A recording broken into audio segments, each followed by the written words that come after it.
Anaideia.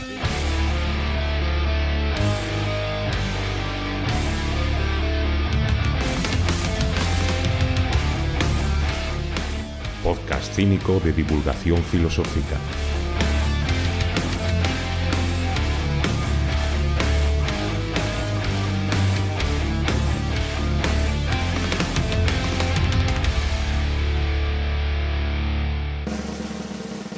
Episodio 54.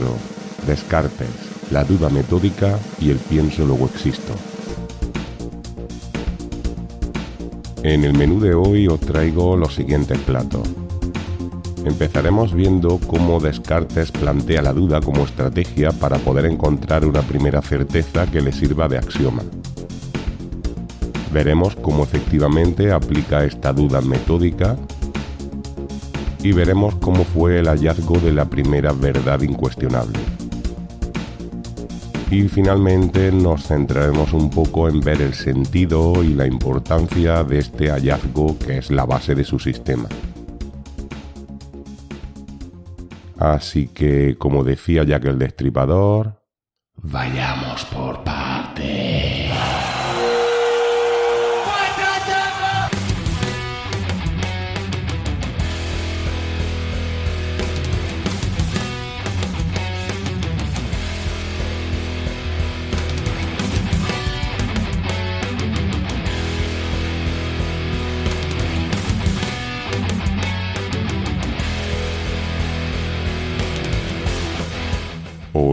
Hola, mis queridos drugos.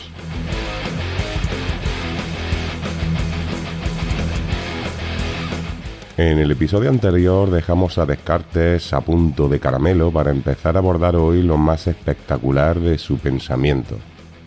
Ya vimos que su método era una emulación del método matemático y que para arrancar necesitaba una primera verdad, es decir, una verdad evidente que fuera captada por intuición y que le sirviera como el equivalente de un axioma en un sistema matemático. Es decir, que necesitaba una verdad que fuera un pilar firme a partir de la cual poder ir deduciendo racionalmente otras verdades.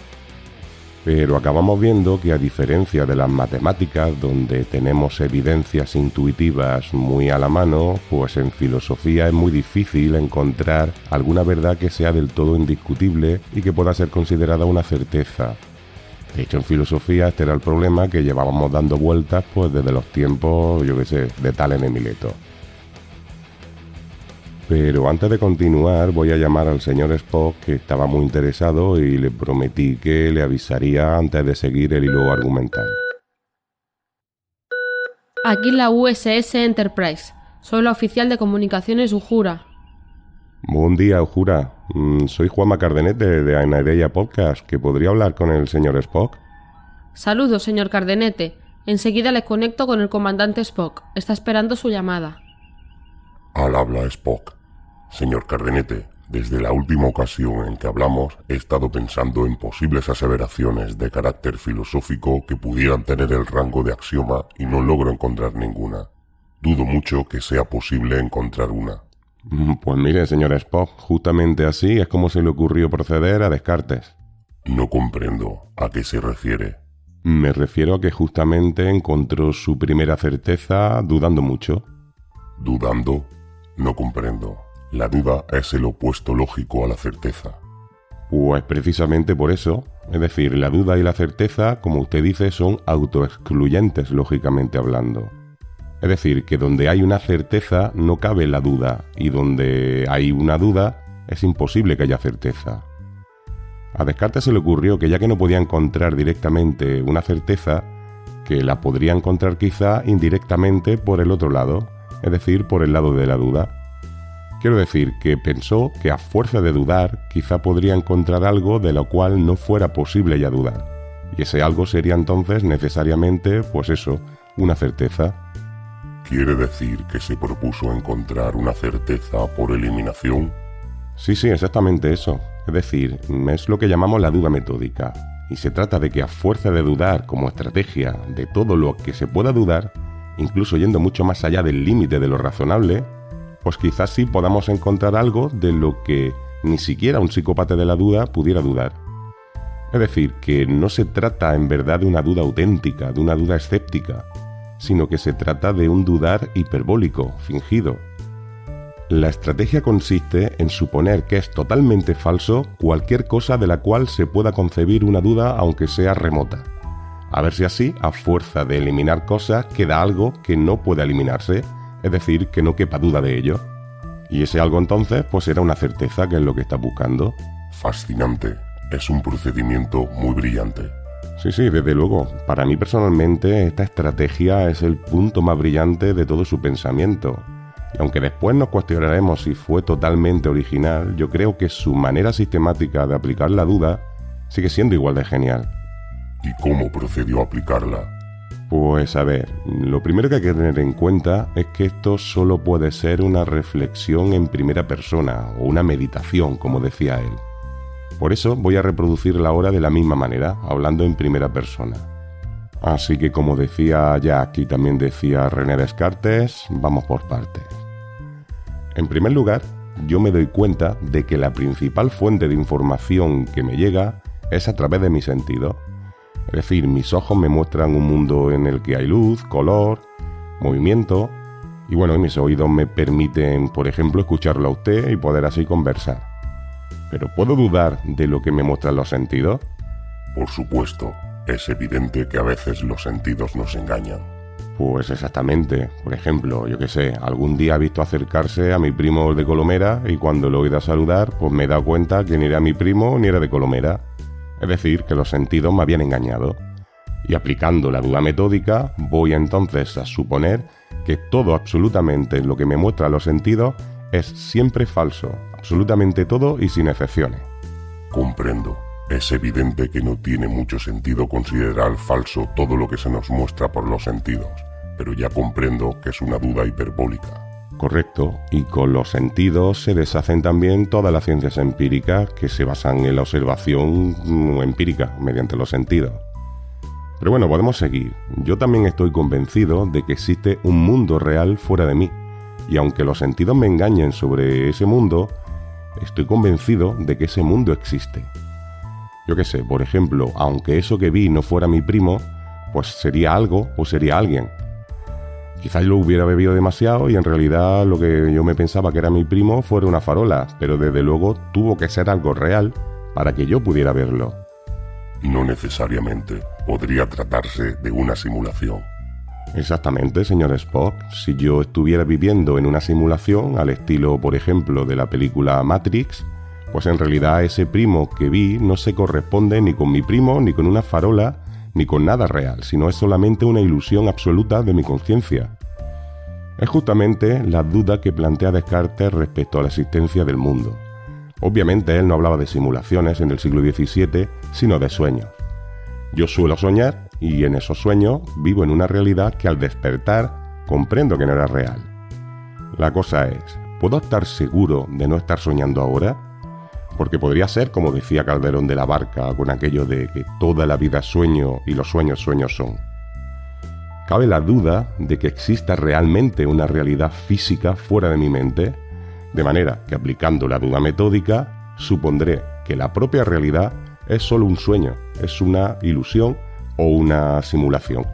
Contundente pero cierto. Puede dudarse de ello. Si los sentidos nos engañan siempre sobre un mundo que no existe, solo quedaría la pura razón. Los primeros principios de la lógica o los axiomas de la matemática no dependen del mundo. Aunque no existiera un mundo físico, la parte no puede ser mayor que el todo, o 2 más 2 seguirán haciendo 4. Estos son sin duda certezas absolutas de las que no se puede dudar, y menos aún un racionalista como Descartes. Pues fíjese, señor Spock, que aquí es donde se hace más evidente de todo el carácter puramente estratégico de la duda metódica. Porque como usted dice, el padre del racionalismo moderno, que es Descartes, nunca dudaría realmente de la fiabilidad de la razón. Eso en condiciones reales. Pero aquí estamos no en condiciones reales, sino aplicando una duda sistemática. Aquí la duda, repito, es solamente un método para llegar a algo que ni siquiera siendo un psicópata pueda dudarse. Y ahora más que nunca me voy a poner en modo psicópata de la duda. De nuevo le voy a poner un ejemplo equivalente al de Descartes, pero más actual, que creo que será más claro para alguien del siglo XXI como yo y los oyentes, o del XXIII como usted. Y después expondré la hipótesis loca que planteó Descartes en el XVII. Imagínese usted, señor Spock, que yo tuviera una calculadora que fuera defectuosa, de manera que cada vez que yo le sume, por ejemplo, 2 y 2, el resultado fuera 5. O que al hacer la raíz cuadrada de 9, pues me saliera 4. ¿Cree usted que esto sería posible? Desde luego, y todos los cálculos operados con esa máquina serían un gran error. Sí, pero yo en cambio estaría convencido de que no hay error posible. Con toda la certeza diría que 2 y 2 son 5. Pues de la misma manera puedo pensar que mi capacidad racional pudiera ser defectuosa.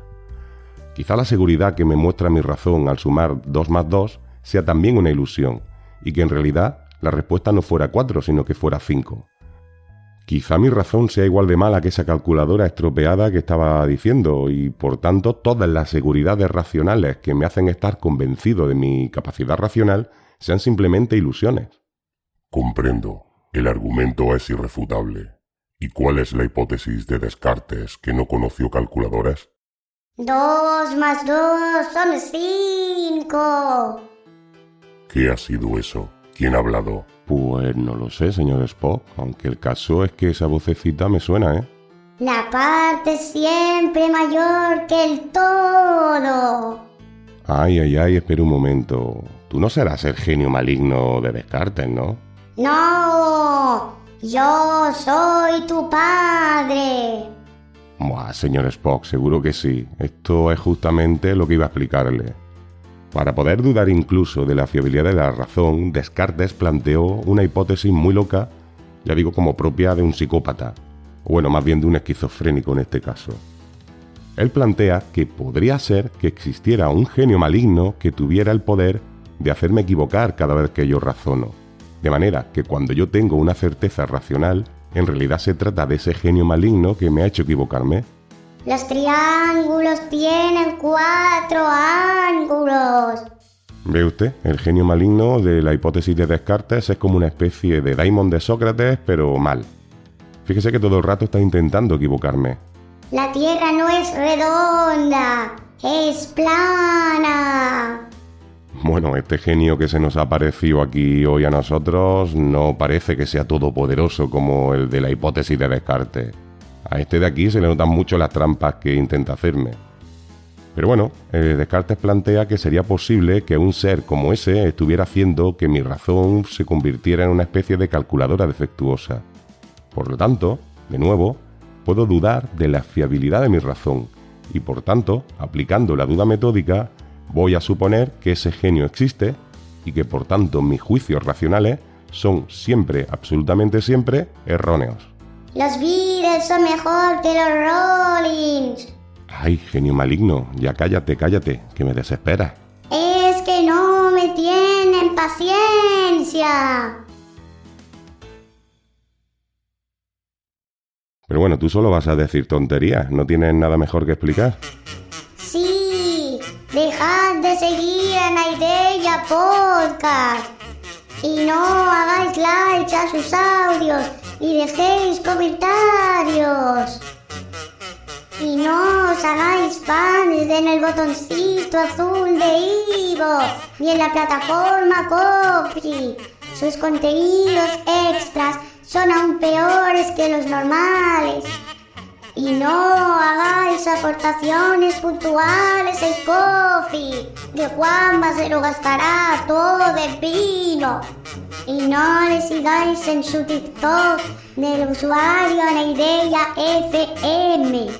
Casi cada día se estará fastidiando con vídeos aburridos de filosofía. Bueno, genio, si ya has acabado de ser maligno, sigo con la explicación. En este punto, señor Spock, fíjese usted que ya me he cargado todo lo que me dicen los sentidos, me he cargado la realidad física en su conjunto, y ahora el genio me ha hecho dudar de mi propia razón, de manera que supondré que siempre me engaña. ¿Queda algo después de todo esto, señor Spock?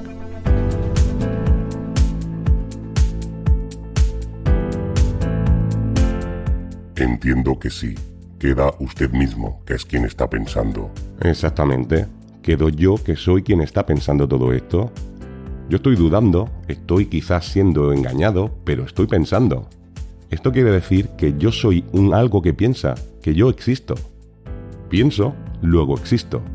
Si yo no existiera, no podría dudar ni ser engañado.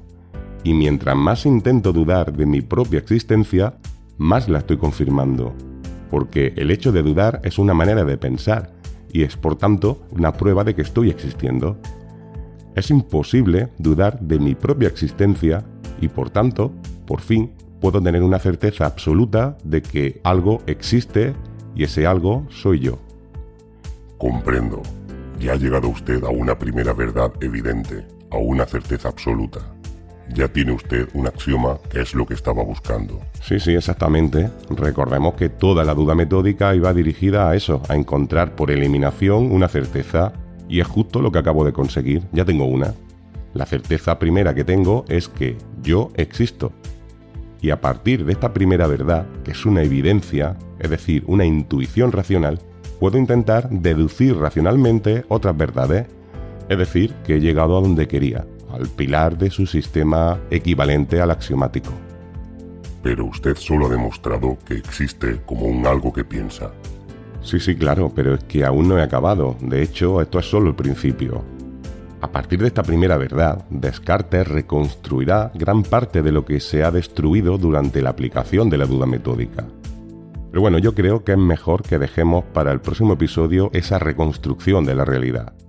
Ahora yo creo que sería mejor aclarar un poco este primer resultado, porque es que además de ser la base de todo su sistema filosófico, es con seguridad el aspecto más famoso de Descartes, y muy frecuentemente se malinterpreta el sentido de esta afirmación e incluso su significado.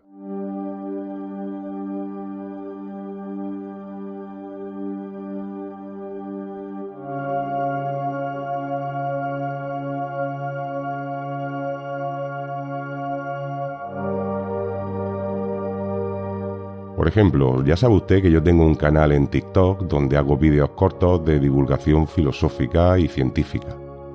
Pues en algún vídeo de TikTok he hablado de esto del pienso luego existo de Descartes y me sorprendió mucho que hay muchísima gente que me decía en los comentarios que siempre habían entendido la expresión pienso luego existo en un sentido temporal y no en el de la implicación lógica. Es decir, que mucha gente interpreta el luego como sinónimo de después o de más tarde, de manera que mucha gente entiende que Descartes se refiere a que primero empezamos a pensar y luego más tarde empezamos a existir, a que el pensamiento es previo a la existencia. Pero eso es absurdo. Algo que no existe no puede pensar. Totalmente, y es que además el problema de comprensión va más allá de este extremo. Y es que en realidad la fórmula que le acabo de decir está mal traducida. Bueno, o al menos encierra cierta ambigüedad que no debería. A ver, la frase que aparece en las meditaciones metafísicas, que como ya le dije fueron escritas en latín, es literalmente cogito ergo sum. Aquí la conectiva lógica es el ergo, que significa por tanto, o entonces, o también luego, pero en sentido de implicación lógica, no en sentido temporal. La traducción exacta sería pienso y por tanto soy, funcionando el verbo ser en sentido existencial, que ya sabe usted que como se acostumbra a utilizar en metafísica, pues desde los tiempos de Parménides. ¿Y entonces por qué se suele utilizar esa traducción ambigua? Usted mismo acaba de utilizarla conociendo su ambigüedad. ¿Por qué no utilizó directamente la traducción exacta? Pues porque la fórmula pienso luego existo es ya un icono cultural de la filosofía. Todo el mundo conoce esa frase y en esa versión. En definitiva, ya parte de la cultura popular y yo creo que no hay que despreciar nunca la fuerza icónica que tiene. Es decir, que sería muy elitista o incluso snob no utilizar esa fórmula. Pero también creo que, para ser riguroso, conviene señalar lo que estoy indicando ahora. Es decir, que ustedes utilizan a sabiendas una mala traducción, sabiendo que puede prestarse a la confusión. Nunca dejarán de sorprenderme ustedes los humanos con su poco rigor lógico. En cualquier caso, debo marchar. Mis obligaciones al mando de la Enterprise me requieren. Seguiré atento al podcast. Solicito permiso para cerrar la comunicación. Joder, señor Spock, no se lo tome usted tan a pecho, que tampoco creo que sea tan importante. Pero bueno, sí, permiso concedido. Larga y próspera vida. Adeusiao, señor Spock. Bueno, pues ya habéis visto a Descartes en acción y ya estáis viendo cómo la filosofía moderna es sustancialmente diferente a todo lo anterior. Aunque haya muchas conexiones con el racionalismo antiguo, y veremos que hay muchísimas más en el próximo episodio, por ejemplo con Platón, es un hecho que esta manera de proceder de Descartes es nueva, es un enfoque nuevo y muy original. Che, boludo, ¿qué decís de originalidad? Este tipo solo ha copiado las cosas de los filósofos viejos.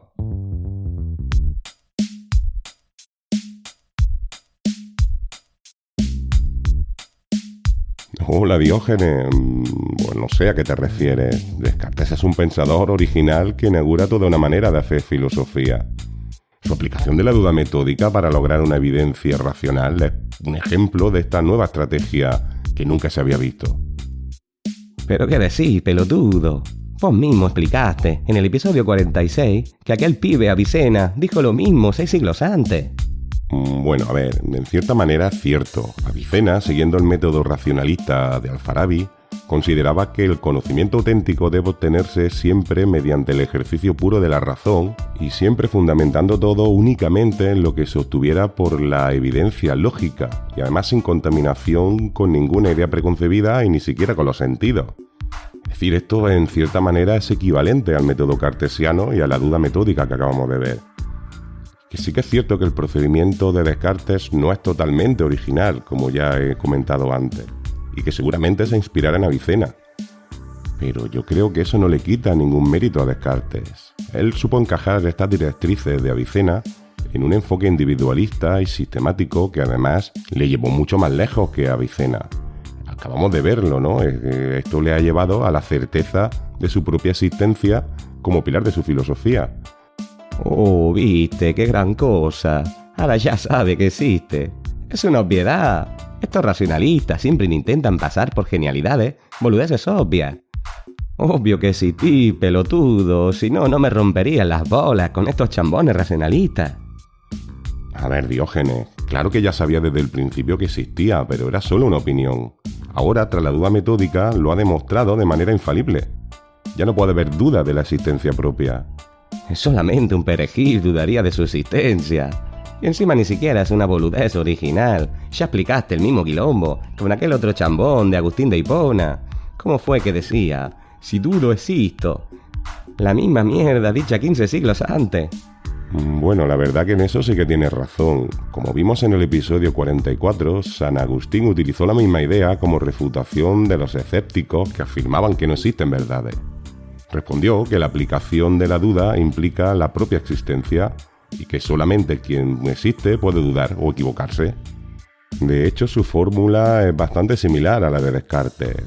Era concretamente si fallor sum, es decir, si me equivoco, existo. En realidad es la misma idea y la utiliza para lo mismo, para demostrar que hay al menos una certeza absoluta que ni siquiera el más escéptico puede poner en duda. Y Descartes, obviamente, con el conocimiento de la filosofía medieval que tenía, conocía este argumento de San Agustín y sin duda su pensamiento lo inspiró para encontrar su primera verdad. Lo inspiró, sí, es la misma chantada. Dos racionalistas diciendo la misma boludez y encima este Descartes robándole al viejo las ideas. Gallego, ¿dijiste que los dos son seguidores de Platón? Pues sí, San Agustín ya vimos que es un neoplatónico declarado y Descartes tiene muchísimos paralelismos muy evidentes con Platón. De hecho, en el próximo episodio, como ya he anunciado, vamos a verlo muy claramente. Obvio. De tal palo, tal astilla. Sayonara, baby. Adeusiao, Diógenes. En fin, vamos a ir cerrando el chiringuito por hoy y espero que os haya resultado interesante la manera en que Descartes aplicó su método y encontró su primera verdad. En el próximo episodio seguiremos con los platos fuertes de Descartes, asistiendo a la reconstrucción de la realidad y del conocimiento que le permitirá su primera verdad firme que acabamos de ver. Y ya veréis que es muy interesante, pero recordad que antes, el martes próximo, espero publicar los postres correspondientes al menú de este episodio de hoy Y también de los del episodio anterior, porque la semana pasada no me dio la vida para grabarlos y dejé pendientes las lecturas para añadirlas al próximo contenido extra. Así que ahora sí, con esto y un bizcocho, hasta el martes que viene o al otro a las 8. Ni machismo ni feminismo, igualdad.